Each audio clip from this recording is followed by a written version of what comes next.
you want to call it, I think what we're talking about today is the kind of animal that takes a story that is maybe in length a little bit longer, but certainly the kind of story that removes you from where you are sitting in your chair, and it takes you on a journey in a way that maybe a short blog post or a tweet is not going to.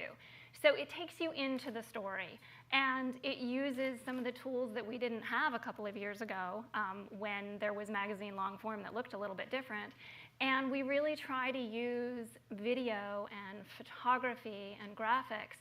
to not just go alongside with the story, but to actually continue with the story. So as you're reading, you're inside the journey of the story, and then all of a sudden you're inside a video that takes you in front of an important character and where that scene is, and you hear that person's voice, and maybe it's a very dramatic story, and you hear kind of the apex of that particular moment, and then you move on and you're into the environment of where that person was. And Snowfall,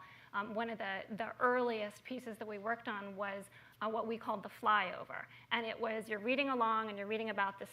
sort of ski town, and then all of a sudden the story stops. And we fly you along the road to get you into the ski resort, and then we take you over the ski resort, and then we carry you over a mountain outside the ski resort, and we show you where a group of skiers left the resort and stood on kind of, what felt like the top of the world. And we let our readers stand on the top of the world right there. That kind of immersion, I think, that kind of storytelling, we didn't have those tools a couple of years ago. And I see that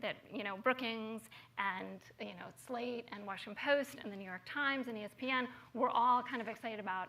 using those tools to push this form, whatever you want to call it, to really push it forward.